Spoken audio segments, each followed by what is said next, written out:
Good morning girls. आज हम अपना चैप्टर 4 स्टार्ट करेंगे, समतल में गति, मोशन इन प्लेन, जिसमें सबसे पहले टॉपिक है आपका, देखिए, अदिश राशि। इससे पहले आपने पढ़ा था भौतिक राशियों को दो कैटेगरीज में डिवाइड किया गया था, मूल राशियाँ और व्युत्पन्न राशियाँ, फंडामेंटल क्वांटिटीज़ और डिराइव क्वांटिटीज़। इस वाले चैप्टर में हम फिर भौतिक राशियों को दो भागों में विभाजित करेंगे, अदिश राशियों में और सदिश राशियों में। यानी फिजिकल क्वांटिटीज़ के फिर आपके यहाँ पर 2 पार्ट्स हो जाएंगे, स्केलर क्वांटिटीज़, वेक्टर क्वांटिटीज़। बहुत इजी है, आपका नाम से ही देखिए क्लियर हो जाएगा आपको। अदिश का मतलब होता है कि इसमें दिशा नहीं होती है, और सदिश का मतलब इसमें दिशा होती है। यानी हमारी अदिश राशियाँ, स्केलर क्वांटिटीज़, वो हो जाएंगी जिनमें केवल परिमाण होता है, दिशा नहीं होती।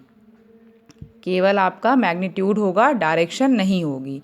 मतलब अगर आपसे कह दिया जाए कि आप 2 मीटर जाइए, तो 2 मीटर क्या है? 2 मीटर आपका मैग्नीट्यूड है, परिमाण है, लेकिन किस डायरेक्शन में जाने के लिए आपसे कहा गया है वो आपको नहीं पता। ठीक है, तो केवल मैग्नीट्यूड, एक न्यूमेरिकल वैल्यू आपको दे दी, दैट इज़ कॉल्ड मैग्नीट्यूड, वो आपका परिमाण है लेकिन डायरेक्शन नहीं है, वो हमारी अदिश राशियाँ हो गई। सदिश इसी का उल्टा होता है, इसमें मैग्नीट्यूड और डायरेक्शन दोनों होता है। आपसे कहा जाए 2 मीटर ईस्ट में जाइए, मतलब 2 मीटर आप पूरब में चले जाइए, तो आपको मैग्नीट्यूड भी दे दिया और डायरेक्शन भी दे दिया। ठीक है, एग्जाम्पल्स भी इनके लिखे, डेफिनेशन नोट कर लीजिएगा। फिर नेक्स्ट आ जाइए, तो सदिशों को निरूपित किस तरीके से किया जाता है? रिप्रेजेंटेशन ऑफ स्केलर, एक एरो के साइन के साथ। और ये जो आपका दिख रहा है, ये एरो का हेड कहलाता है, ये एरो का टेल कहलाता है। अभी हेड और टेल की बहुत इंपॉर्टेंस है, आगे जब पढ़ेंगे तो आपको पता चलेगा। जैसे सपोज कर लीजिए, आपने यहाँ पे लिखा है वेग, वेलोसिटी। वेलोसिटी क्या है? आपकी वेक्टर क्वांटिटी है। ठीक है, तो आपको इसको कैसे शो करना है? आपने वी लिख दिया और इसके ऊपर एक छोटा सा एरो का साइन लगा दिया, तो पता चल गया कि ये आपकी क्या है? सदिश राशि है, वेक्टर क्वांटिटी है ये। तो वेक्टर्स क्वांटिटीज़ के ऊपर हम क्या कर देंगे? यहाँ पर एक एरो का साइन लगा देंगे, और इस एरो को भी हम क्या कहेंगे? इस एरो को हम वेक्टर ही कहेंगे। जैसे अगर हमें इसको पढ़ना होगा तो हम बोलेंगे वेक्टर वी। क्लियर?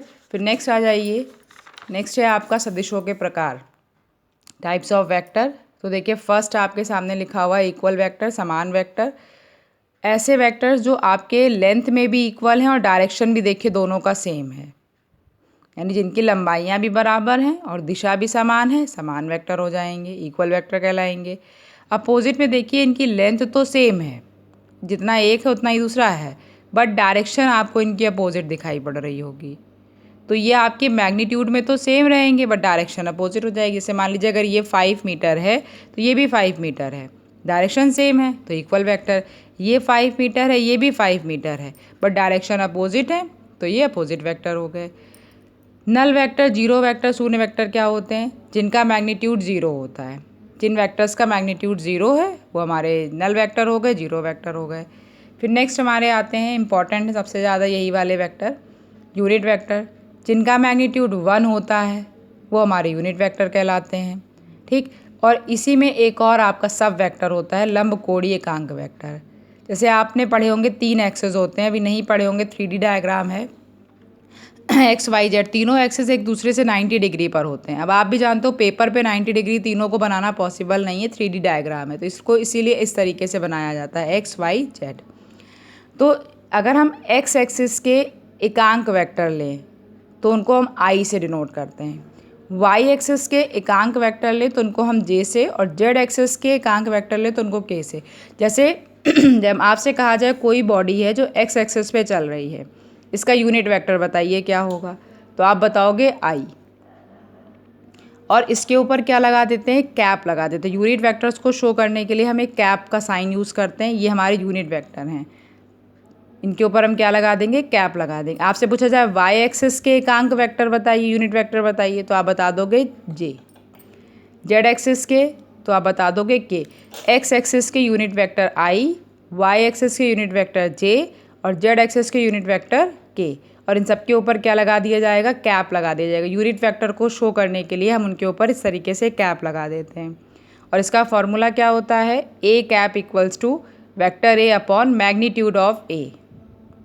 ना हो तो आप लिख लीजिएगा इसको, ये जो वैल्यू है आपकी, ये मैग्नीट्यूड ऑफ ए है, ए का परिमाण है। तो नोट कर लीजिए इतना। कोई टॉपिक ना समझ में आया हो तो पूछ लीजिएगा।